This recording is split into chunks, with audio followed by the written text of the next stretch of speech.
Welcome to the Road to Autonomy, the podcast shaping how Wall Street and industry executives think about the autonomy economy. For today's executives and investors, simply following the headlines is not enough. That's why our clients go beyond the podcast and the headlines to get exclusive market intelligence and industry briefings. See what they see.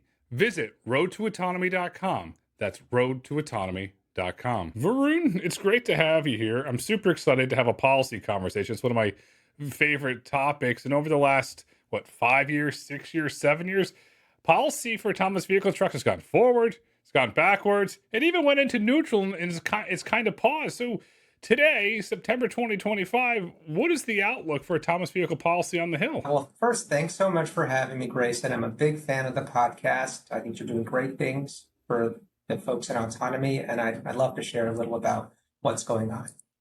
I think right now, the current state of autonomy of AV policy on the Hill is complicated, but it's promising.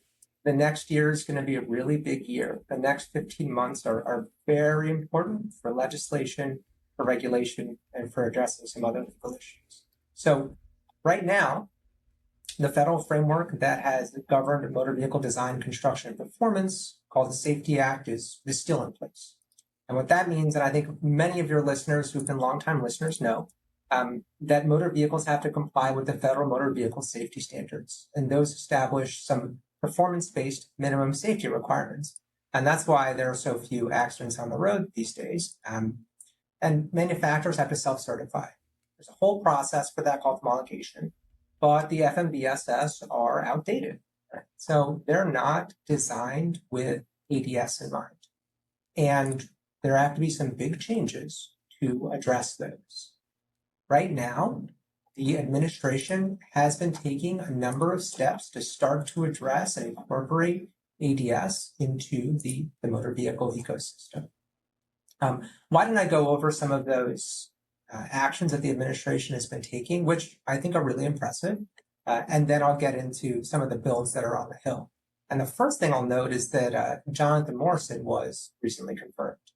That is really good news. That's really good news for the industry, and I think it's really good news for safety advocates also. The reason is because Jonathan's not a pushover. Jonathan has a deep understanding of these issues. He has been the chief counsel at NHTSA. He understands all the law.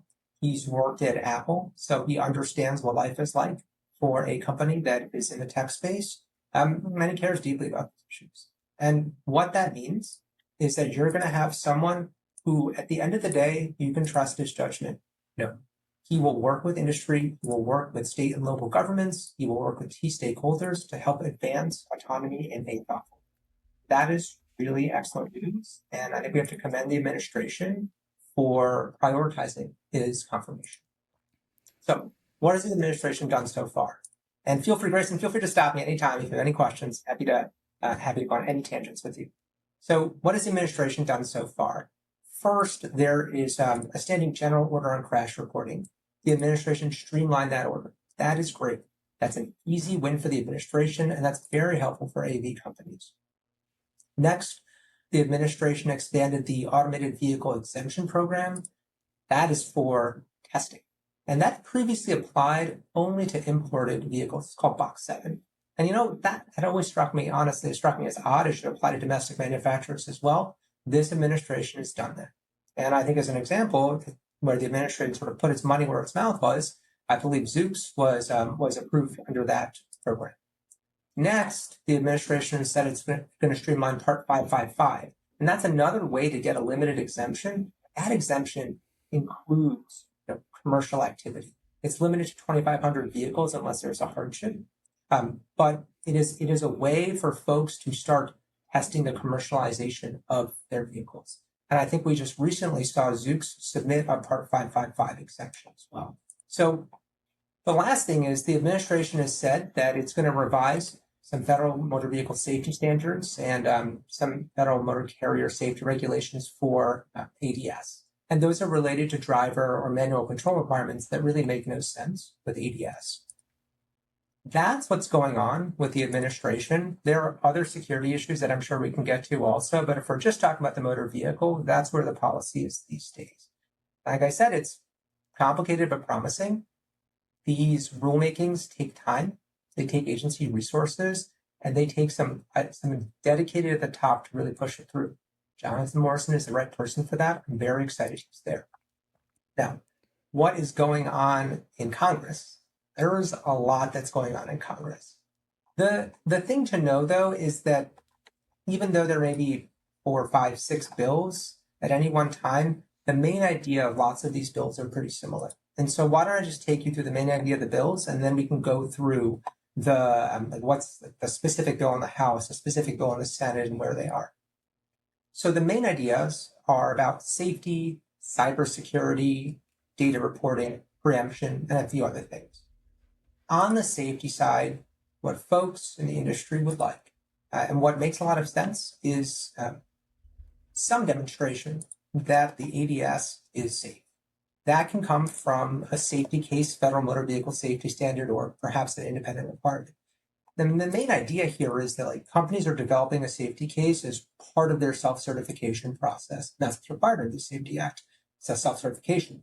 And safety cases are structured, documented arguments supported by evidence that demonstrates there's not an unreasonable risk to safety for the system's intended use on public roads. That's a very long way of saying, hey, these folks are working carefully to make sure whatever's going out the door is safe.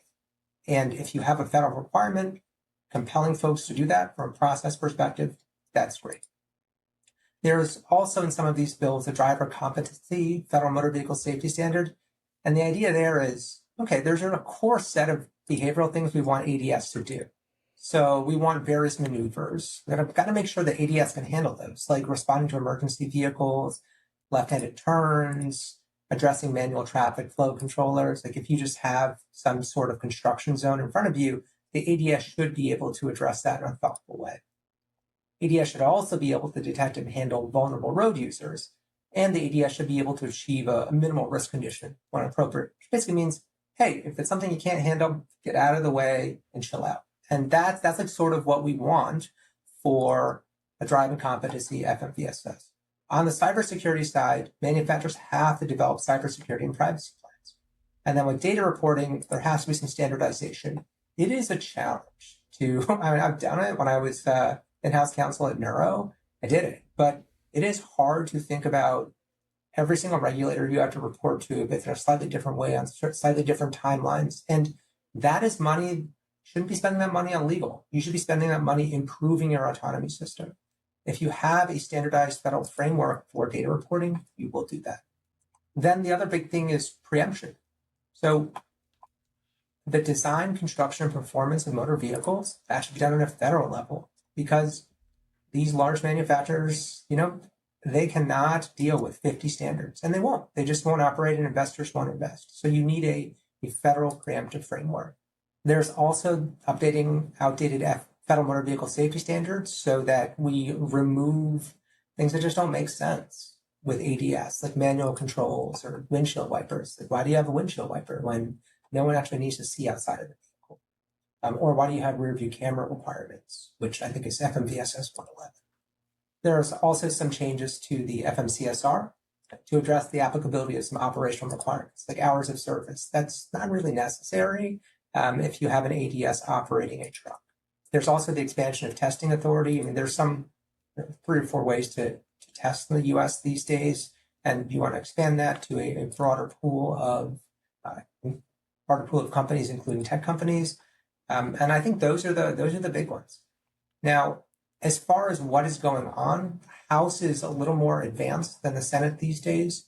On the House side, there is work on the Self-Drive Act. That's Representative Lada's bill, and I believe that Representative Dingell is working with it. Well, it's been introduced a number of times, and that's a federal framework for autonomous vehicles, and it will direct NHTSA on some of the actions that I've just described, as well as establish requirements for some of the other actions. Now, that has been introduced in Congress a number of times. I believe it even passed the House once. This could be the time that we see something really exciting. There's also the America Drives Act, which is Representative Fong's bill, and that's for commercial motor vehicles. And that would preempt state driver-in requirements and allow level 4 and level 5 AVs to operate in interstate commerce without humans on board. And it would also revise the FMCSR.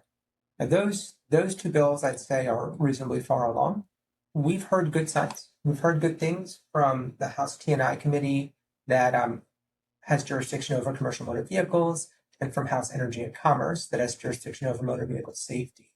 We know that those folks are working together in a bipartisan fashion to develop something. And I'll explain in a minute why it's important that folks are working together in a bipartisan fashion for this one.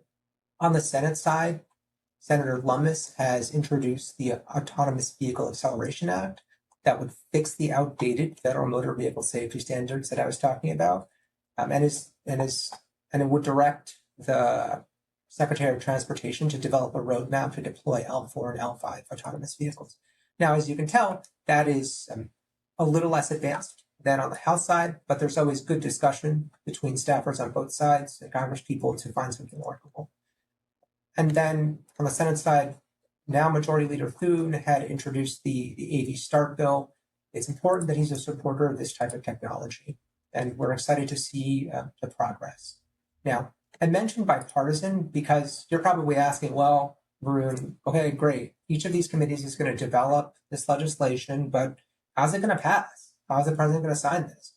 The way to do it, the current thinking on the Hill, is that it'll be done through the Surface Transportation Reauthorization. So not much passes Congress these days. There are a few big bills, including the National Defense Appropriations Act, the NDAA, occasionally some Appropriations Acts, and reauthorizations, including the Surface Transportation Reauthorization. So every 5 years or so, you have everyone getting together in Congress saying, okay, what should the funding levels be? What should the priorities be for surface transportation for the next 5 years? The current Surface Transportation Reauthorization is expiring September 30th, 2026. And what we expect to see is that there's going to be a lot of work done to having new surface transportation reauth. Whether it will pass before this one expires is an open question. And part of that is because the midterms are coming up. And every time a midterm comes up, an issue that wasn't political before can become political very quickly if it's a way to exert pressure on the other party. So no guarantees, but the Surface Transportation Reauthorization is the best place for autonomous vehicle legislation. And we know that both on the Senate side and the House side, and especially the House side, folks are working very carefully to find something that'll work for all. Why is the time now? Because I ask that because there's a potential, and I have to use the word potential because nothing in DC is guaranteed until it happens. A shutdown that concerns me, and you cannot open any newspaper, turn on CNN, or you turn on Fox News. Nobody seems to agree on anything. And on the safety, I'm sorry to say this, Varun, folks can't even agree that autonomous vehicles are safer, even though we have audited data from Swiss Re, one of the largest reinsurers in the world, verifying and putting the seal of approval on that. So why is the time now? Yeah, well, I think that the sort of proof is in what we're seeing. If you take a look, if you zoom outside of DC and the bubble that we have here, you see more and more autonomous vehicle testing and deployment. I was in San Francisco visiting some clients the other day. I got into a number of autonomous vehicles. They are everywhere. And not just are they everywhere physically in these places where they're being tested and deployed, but they're on social media. Folks are going to Las Vegas just to ride in the Zoox vehicle.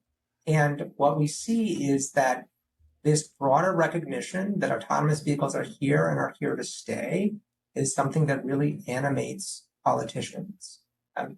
It animates them to do something. What that thing is, we have to help show is providing a thoughtful, stable framework for the testing and development of autonomous vehicles in the United States. Now, as to shutdown, I think most people here believe there will be a shutdown. The longest shutdown lasted, I don't think it lasted more than maybe 37 or 38 days. The question is what happens during a shutdown, and does that prevent all the work you need to do from being done? It is true that I think on the regulatory side at NHTSA, you're going to see folks not being able to work on regulations that will advance autonomy. But my sense is at some point there will be an agreement to restart the government. And I think that as long as NHTSA makes autonomous vehicle regulations a priority, it will still be able to accomplish its goals. It takes a long time to go through the regulatory process. It sometimes takes years. So I don't think a few weeks here or there is going to change things that much. And I think a lot of these bills are in more advanced shape. And so I don't think that the shutdown will dramatically, if there is one, will dramatically affect the development of those bills. I want to say on the NHTSA front, Mr. Jonathan Morrison, sir, congratulations. I wish you well. And to the folks that are wondering, Mr. Morrison, as you alluded to, has the pedigree, and Mr. Morrison, in my personal belief, will put safety first, and he'll do a really great job to move the autonomous technology forward in a safe way, and also in a way that you see messaging from Secretary Duffy that will advance the U.S. economic agenda while creating jobs. That's what I truly do believe. But in order to get there, as you very kindly gave us a masterclass in the beginning, we are going to need a national framework, because we see this game of whack-a-mole where states are constantly trying to pass driver-in bills. And we know why, because of certain select special interests are demanding this. And I will say for the audience, there are blog posts, there are AP reports, there are press releases. There's a mountain of evidence to back up that statement. But with a shutdown and the way that I'm reading the tea leaves now, and I'm the weird guy that watches both sides to see kind of what's going on, it seems that the sides are getting dug in, because of on the Democrats have to show a win to their base, and Republicans to some of their base have to show a spine.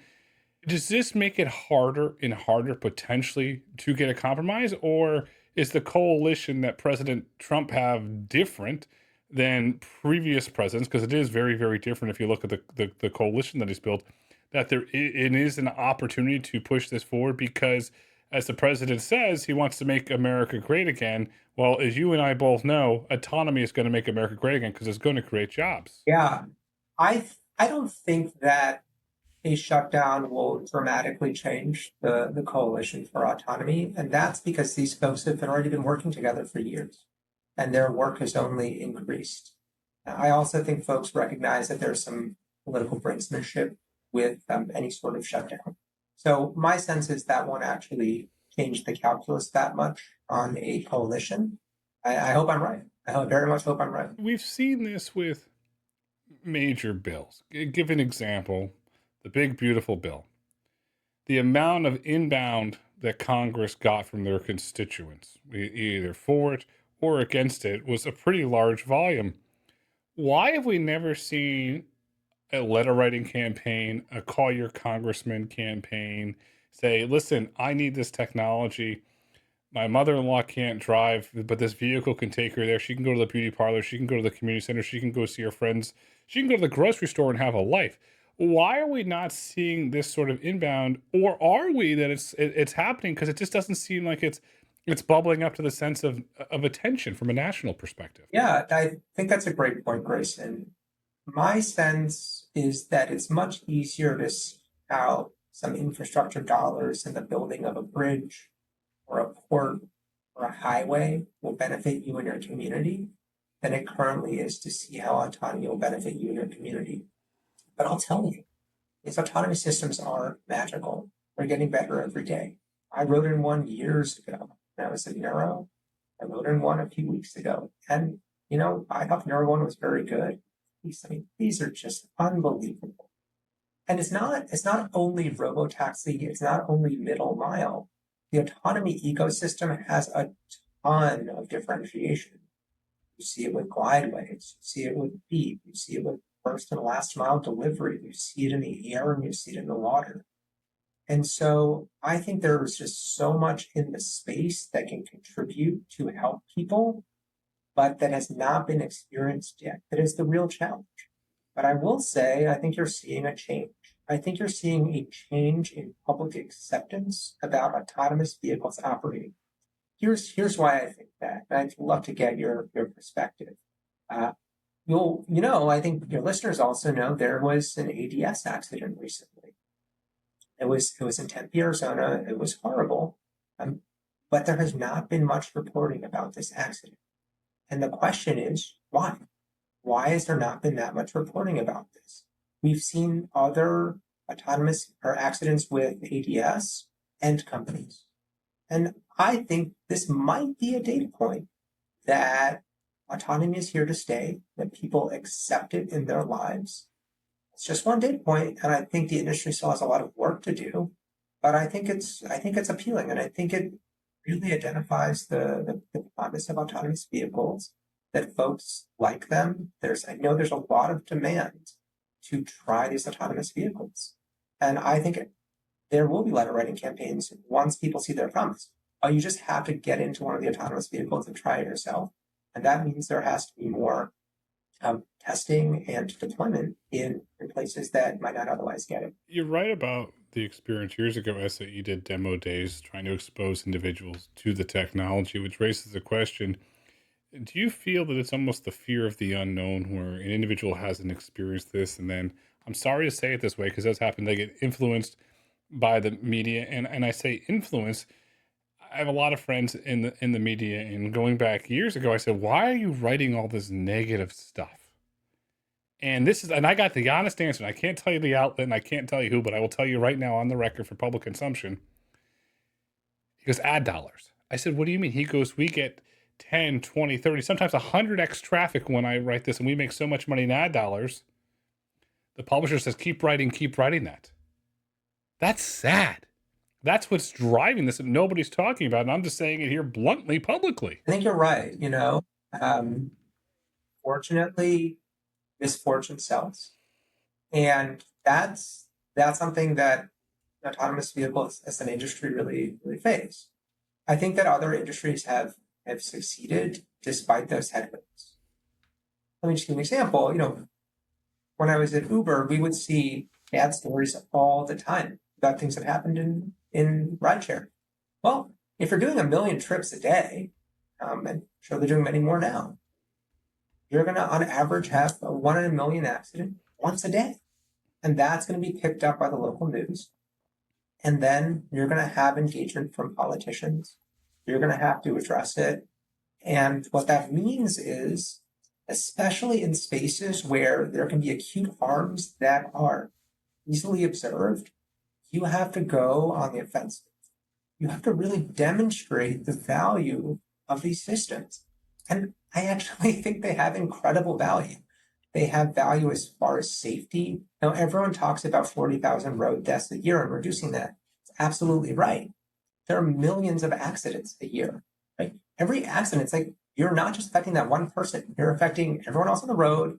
You're affecting the caretakers of that person. You're affecting their kids. You're affecting their family and friends. And wouldn't it be amazing if we could reduce the number of accidents on the road, the number of road deaths on the road? Autonomy has that promise, and I think it's been demonstrated in some of the safety data. It's not just that, right? It's also jobs. People say that, and I think that the concern is that you're going to see, one day you're going to wake up and there'll be all autonomous vehicles and there'll be just complete job losses. I think that's a caricature of the future. I actually think there are going to be more jobs, more better paying jobs that are demanding in a different way, but they're not physically demanding. Being a truck driver is extremely demanding. It is not easy. And it's very impressive what truck drivers do. But they can be a shift in jobs that create an economic boom in the United States. So new jobs in transportation logistics, and there are truckers. I have a friend, a former FMVSS chief counsel. If you go and talk to truckers, they'd say, we want to be trained in new technologies. This is a new technology. This can be the future of American transportation. We just have to have the right regulatory framework to do it. You're right. I'll give you the Hollywood analogy because this is what you said reminds me of. And for the audience in autonomy, there's an entire ecosystem that supports both Hollywood and supports the autonomy economy. There's a line in Hollywood, above line, below line. And I'll simplify it, make it very simple. Above the line is the actor. So you have your Tom Cruise. And everybody says, oh, he's the actor. Well, in this case, you have your Waymo, your Tesla, your Robotaxi is your Tom Cruise. Below the line are all the individuals that support that to put the Mission Impossible movie on your TV. Well, from autonomy, it's all the individuals to make sure that your vehicle arrives safely and clean and it's maintained. So there's a lot of similarities there. And you say go on offense. And I'm going to give you one of these. You're right. We have to go on offense, and I love to study history. If you look at one of the most recent successful I mean, it's a complete 180. Successful political campaigns of the last 3 years, crypto. Holy wowzer. You went from a no way Jose under Gary Gensler to a yes way the Trump family's involved. I mean, it could a complete 180 because they built a coalition and they went on offense. Why cannot the autonomous vehicle industry say, okay, folks, there's a guide here. Why don't we try and implement some of the techniques and tactics that the crypto industry proved? Because it proved very, very successful for the crypto industry. And it also proved successful for the stock market and for the millions of individuals that have been able to invest in the ETFs. So it's creating wealth. Well, I think that crypto and autonomy are a little different, though I absolutely appreciate the analogy. What I think is we can build on and improve what we're doing now. I tend to think that we have to do more research to really prove out a lot of the good ideas that we have so far about the benefits of autonomy. And then we have to sell it. And we are selling something that has incredible value. I mean, that's why I work on autonomy issues. I think this has the potential to dramatically benefit other folks from a safety perspective, from an economics perspective, a manufacturing perspective, a jobs perspective. Each of those components, we have to dig down and really explain and make the case. I think it's a little different than crypto sometimes because folks, I think we're uncertain about crypto in the general public. And here, I think folks have some understanding of an autonomous vehicle, but it might be misplaced. And they certainly see, because like you're saying, because of the media's negative stories, they see some of the really acute harms that can come up from any vehicle. And the end result there is they think, well, I don't want a computer controlling a vehicle, even if you tell me it's safe. I want to be in control. And I think that we have to counter that instinct because it's a very real instinct. I've had it myself from time to time, not about autonomy, but about other things. And the way to counter that is to bring data, bring facts, bring stories that really illustrate the benefits. And I think I'll just give you one. I was having dinner with the GC of an autonomous trucking startup recently, and he was telling me about truckers. He was telling me about how closely they work with truckers to develop autonomy. And part of it is helping train these autonomy systems. These truckers have decades of experience and they just know when something is wrong. And you ask a trucker, like, well, why did you disengage there? And the trucker's like, it just felt wrong. I mean, it was slightly more colorful language, but that's like basically what was said. And that's important because at the end of the day, we are moving jobs. We're moving jobs to the types of jobs that lots of truckers say that they want.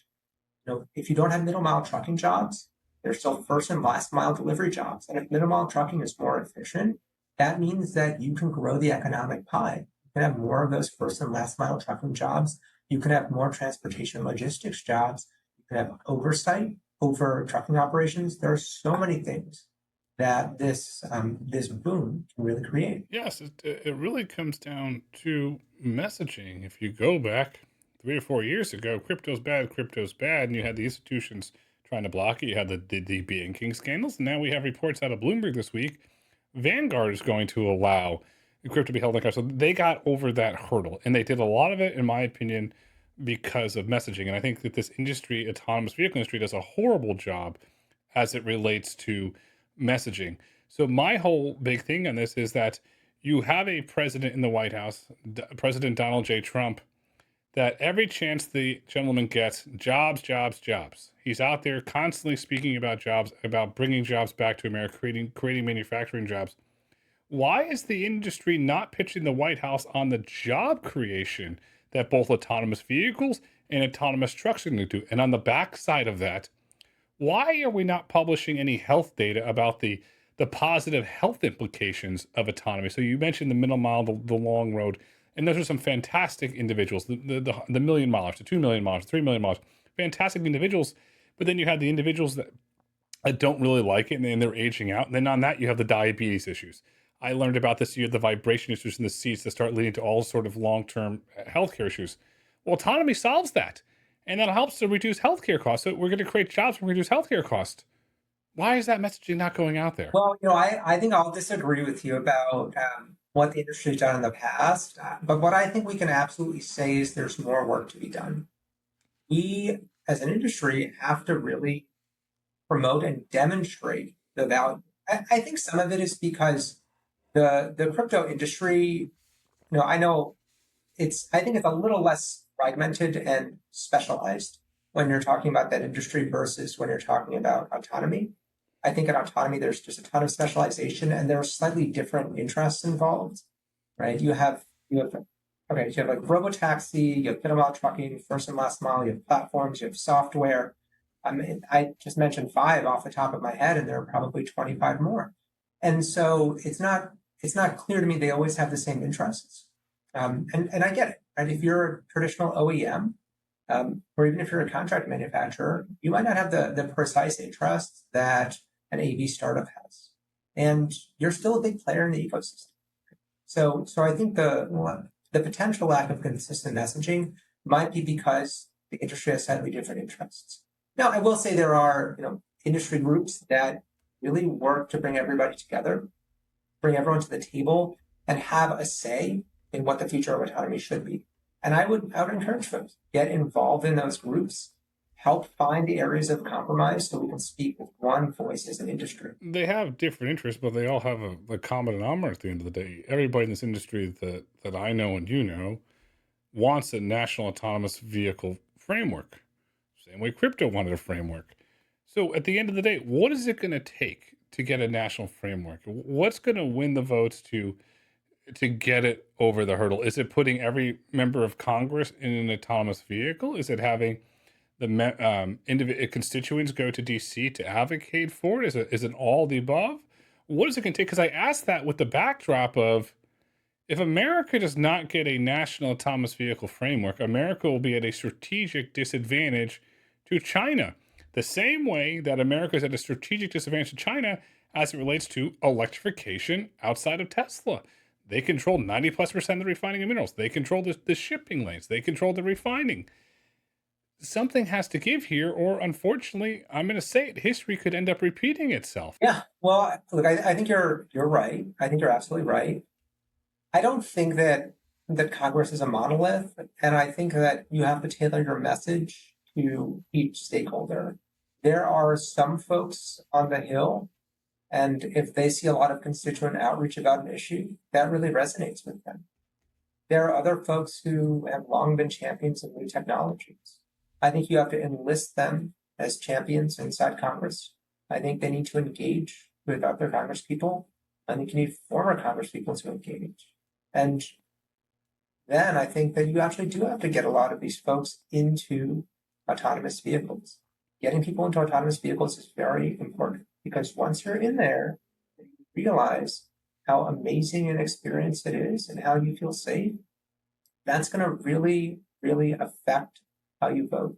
And let me give you an example there, Grayson. I was talking to a friend. She's the former FMCSA chief counsel. She was sitting in an autonomous vehicle. Light turns green. It's not moving. And in her head, she's like, well, there must be some defect. There must be some issue. 3 seconds later, a fire truck, full speed, goes blazing past her. She did not see it before. She did not hear it before. And if she had been in a conventional vehicle, who knows what would have happened. And what is amazing is this story, at the end of the day, is going to become commonplace because of how advanced these systems are and how much more advanced they will be. And we need to make sure that folks on the Hill really understand that story. The stories are personal. I mean, I think that it has to become personalized, and I hope that the gridlock in DC is broken at some point because it benefits the American public and also benefits the American economy. If policy for autonomy stays gridlocked, and look at other industries throughout history going back to the Industrial Revolution, do the courts unfortunately end up playing a larger role here in deciding some of the legalities? I think a lot of it will depend on what individual actors do in the ecosystem. Almost to a person, when I talk to folks in autonomy, they think safety is first, they think safety is foundational. So I think they'll be really reluctant to challenge, and it's a decision. either operationally and then have NHTSA bring a case or themselves affirmatively. There are obviously some examples where industry or specific participants just think that an agency has gotten it wrong. I'm thinking about the triangles issue with FMCSA, and that's being litigated right now. The other reason I'm not sure the courts will be the place is one, you need some sort of dispute, and I think this administration has shown that it cares very much about autonomous vehicles. I'm not sure you're gonna get that dispute. And maybe you'll have it at the state level in some ways. But I'm not sure that the courts will resolve lots of these issues. I think it's uncertain what will happen. There's not an autonomous vehicle framework. But that's why I think it's just incumbent on everyone to really push as hard as you can, because this is the best opportunity. This is the best opportunity I've seen in a while, and have to take this opportunity. From a regulatory standpoint, I'll make this very simple. There's a lot of cooks in the kitchen. You have the city level, the county level, the state level, and then obviously the federal level. You've been in house at Uber and Neuro. How do you balance all of the regulatory requirements? Let's just look at California, for example. You have the DMV, the CUPC, the state of California. It's like, whoa. And then you're getting into alphabet soup, which you're in DC, you're very familiar with alphabet soup. How do you manage all that? It is hard. It is hard. I think there are ways you can do it efficiently, and the best companies have an operational excellence not only on the ground but in compliance and regulatory as well. And I think the first step is really planning. So as you are thinking about what you want to do in the next year, the next 2 years, the next 3 years, regulatory and compliance should not be an afterthought. And it shouldn't be an afterthought because those are actual blockers to operations. I was advising a client some time ago about expanding into new markets. And this was a very forward thinking client. They're like, well, just tell me about all the regulations. Tell me about how I should structure my vehicle to reduce regulatory risk. Well, those are very important questions to ask at the beginning, not just what's the TAM, not just like how much of the market can we penetrate here, not just how operationally easy it is, but what are the regulatory hurdles, both in terms of the agencies that will be involved and in terms of the politicians that are there now and that may be there in the future. And I think really, really thoughtful companies do that because a little money spent now on that saves a lot of headache later when you don't have to build a second vehicle just to operate in a state. So there's planning, there's the inclusion of regulatory and compliance in your business plans. There's also some engagement with regulators. I think that you have to be talking to your regulators. You know, at the end of the day, honestly, the truth is regulators are nerds. Regulators are nerds just like the folks at all these autonomous vehicle companies. And they just want to nerd out on cool technology. They want to see the benefits. They just come at it from a slightly different lens where they have a different set of risks and a different set of stakeholders. If you engage with regulators, you become one of their stakeholders. That's very important to do. It's very, very important to do. Regulators are wonderful people and they care. I think the big disconnect at times is they speak a different language than industry, and at times that's why the policy folks can, if you want to say, can bridge that gap there. But and you've seen this historically. Let's go back 15 years to the early days of autonomy, where it's hire every engineer, hire the best engineer, hire the best engineer. I was like, oh, we got to hire a lawyer now. Okay. When does this policy become the forefront? Because you have seen, and I'm going to be polite today, several companies over the last 12 to 16 months make policy blunders. And to me, those blunders could have been avoided if they staffed up and had a really good policy team that had a lot of influence. How do we overcome that? Because some of those blunders not just hurt those individual companies, but hurts the entire industry. Well, I think that you have to include regulatory compliance policy into the process of business decision making. Like, I really think that's the way. You have to develop a muscle where you think, what are the regulatory impacts of taking this action? When you can cut corners in X place, it might even be fine. But if a regulator figures it out, then that's a real problem. I think that's the first part. So making sure that these folks have a seat at the table as you're making business decisions, which means early hires. It means early hires or engaging with outside folks to really understand what's going on. And really play a role in shaping the company's business decisions. And the other thing is, I think you got to practice. Like why is it the case that the best teams practice the hardest in any sport? These guys aren't just sitting around between games. They're constantly practicing. They're constantly getting better. The reason is because in game you have one chance. Okay, if there's a horrible accident, you have one chance to get it right, and that the first time you face those, that shouldn't be during the game. It should be in practice. So you have to do a lot of this practice to make sure your processes are in place, make sure everyone knows what they're doing, to make sure the comms messages are 100% right, so that when there is, unfortunately, a terrible accident, or when someone reaches out, or when something happens, you can address it. And the next day, all of the work that hundreds of people have spent years and years and years doing doesn't go down the drain. Yeah, because without sound policy, you can engineer the world's best autonomous vehicle or truck, but without the sound policy, you can't scale it at the end of the day. That's what this all comes down to. I think that's right. You can't scale it. It's not good for the industry to be unprepared. It's not good for you. I mean, you spend a lifetime getting like a PhD in robotics from like Carnegie Mellon or something, right? And then you spend 10 years working on autonomous systems, on like machine learning. You come to an AV company, you're doing everything you can possibly do. But when you're thinking of it from a systems perspective, there's an important aspect of it related to policy and regulatory. You need to make sure you have good folks in this position. When you started this conversation off, you said 15 months. Looking to the future, do you realistically think that we get an autonomous vehicle framework that includes trucks weighing over 10,001 gross pounds in the next 15 months? That's the tough question, Grayson. That's a real tough question that I need you to ask me. I think there's a possibility, but it requires a lot of work from folks in the industry. Just continued and constant engagement and explanation of why the thing that we are doing is the thing that is good for America. And I believe in my heart that's the only reason I'm doing it. You know, I'm convinced that autonomous vehicles are the future, that they can grow the economic pie, that they can give people good jobs, they can make the roads safer. We need to take that message, we need to tell it to every politician who will listen, the ones who won't listen, and we need to talk to other stakeholders in the ecosystem and really explain why some of their concerns might be unfounded. And if we do all that, then I think we have a real shot. There's always possibilities to the industry. Don't give up. Come together. Work on a cohesive messaging campaign. Work on a cohesive strategy, because we have an autonomous vehicle framework that includes trucks weighing over 10,000 gross pounds. Lives will be saved. The economy will grow, and everyone will win. The future is bright. The future is autonomous. The future is a national federal autonomous vehicle framework. Varun, thank you so much for coming on the road to autonomy today. So much, Grayson.